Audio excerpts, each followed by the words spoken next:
Hi everyone.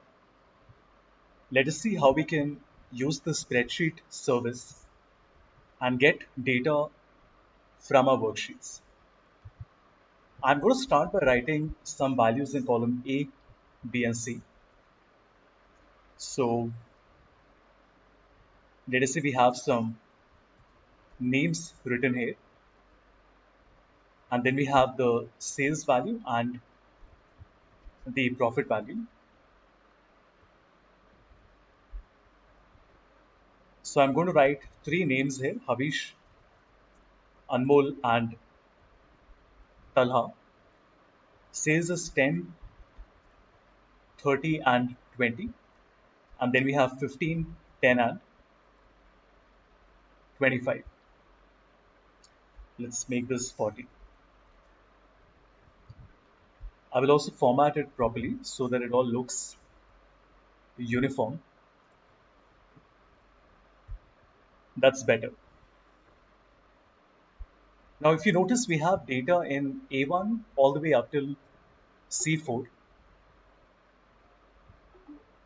So let us start by going to the script editor.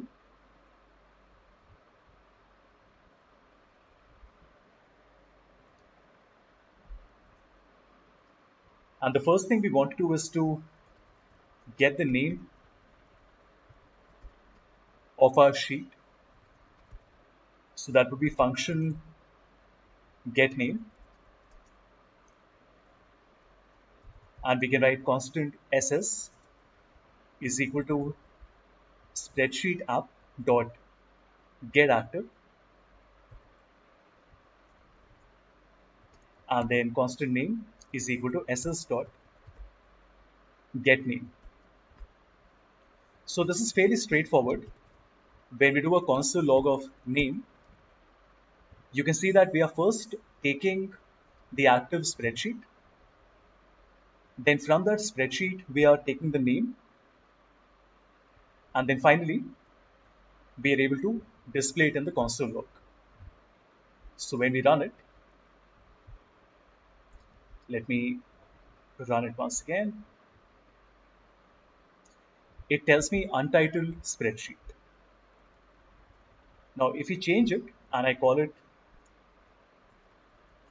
spreadsheet service, let's run it once again. And you can see that I'm able to pick up the name of the spreadsheet that we have created. Let us now look at getting data out of the sheet. So we have function get data 1.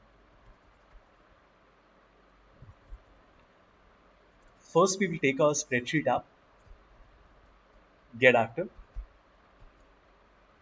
Then let us take our sheet. So our sheet is equal to get active sheet.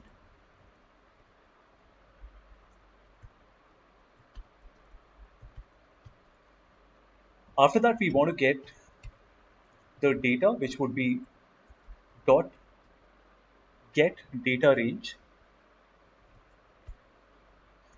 And then let's take the values, which would be data dot get values.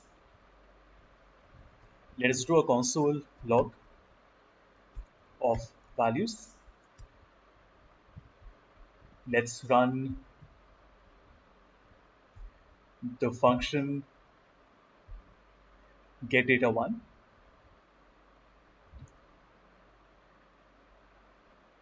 And it is giving us some error. Let us quickly check that. So this should be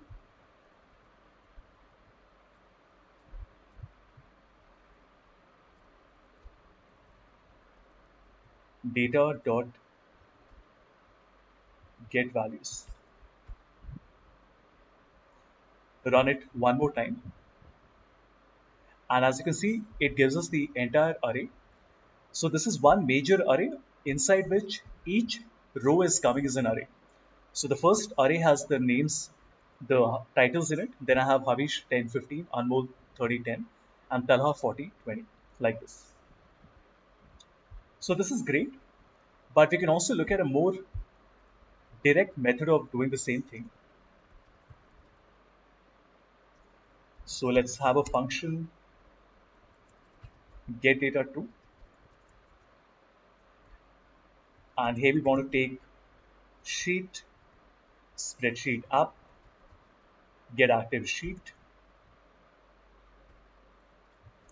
Then we have console.log, and we can directly write sheet dot get data range, and then we can write get values. So essentially we're doing the same thing, but rather than having to write this in multiple lines, we're able to say sheet, then the get data range, and then finally get values. And if you see the result, oh, we don't need a console log again since we've already put the console log. So let's come to our new function, which would be get data to. And as you can see, we get the same result.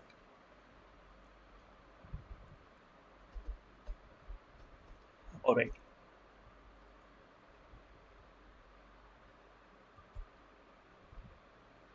Let's look at get sheet by name. So we have function get data 3 constant ss is equal to spreadsheet app get active spreadsheet, and then we say that sheet 1 or any name that you want to give is equal to ss dot get sheet by name. This means that we can specify the name of the sheet that we want. So in this case, it is going to be sheet 1, and then we can just copy and paste this. Let's save and run this. And as you can see, we get the result, but that's not coming correctly. So let me see what we have not done correctly. So we have sheet, oh, this should be sheet 1. That's the name that we gave. And it works perfectly. So the point here is that maybe the sheet that you want to get the data from is not the active sheet, which might not make sense if you do not want to get the data from the active sheet. That's the reason we are essentially writing the sheet name specifically like this. Okay, let's move on. The next is where we want to look at the active range. So I will just copy the entire thing to save us some time. This is get data 4, and we have everything which is the same, but rather than writing get data range, we are writing get active range. Let me explain how this works. Now imagine that we are on the sheet and we have only selected A1 till A4. So when we run this,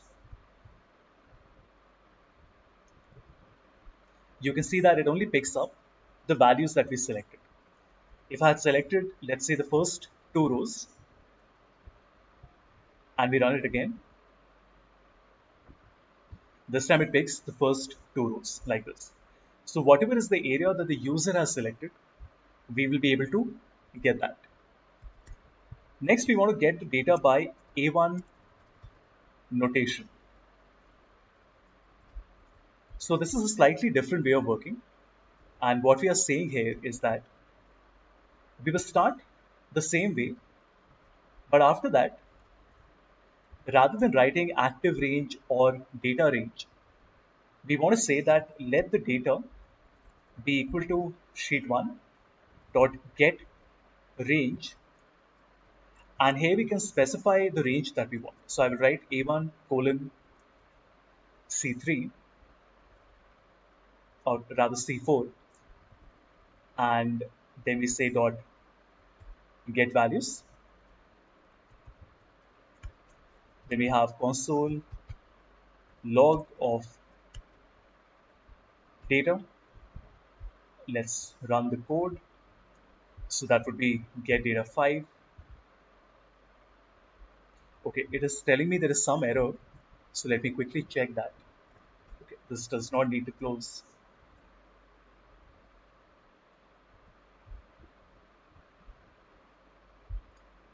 So we run the new function, and as you can see, this time by writing a1 colon c4, we are able to get the value, which is great because this will allow us to specify the exact cells from which we want the values to come.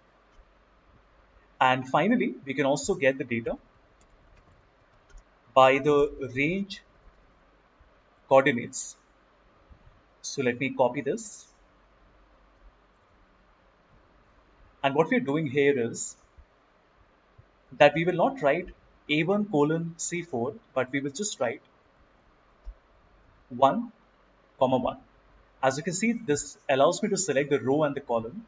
And if I say 1 comma 1, I think it should be fairly straightforward.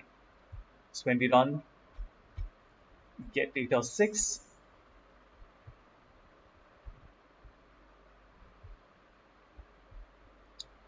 1 comma 1 would mean the first row and the first column. That would be names. Now let's modify this a little bit. Now we will say that let data 2 be equal to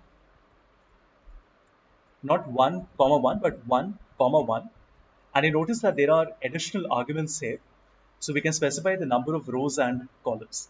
So if I say 4 comma 3, what happens is it will start from a1, which is the first row and the first column, and will pick up 4 rows and 3 columns. Let's see how this works. So data 2 will be giving us the entire data, as you can see. Right? So in this lecture, we have seen how we can get the spreadsheet name, how we can get the data out of the sheet, how we can specify the sheet name from where we want to get the data. And then we can also get the active range, which means only the cells that the user has selected. We can specify the range, so the row and the column coordinates, and we can also specify the coordinates by the range. That would be the number for the row and the column.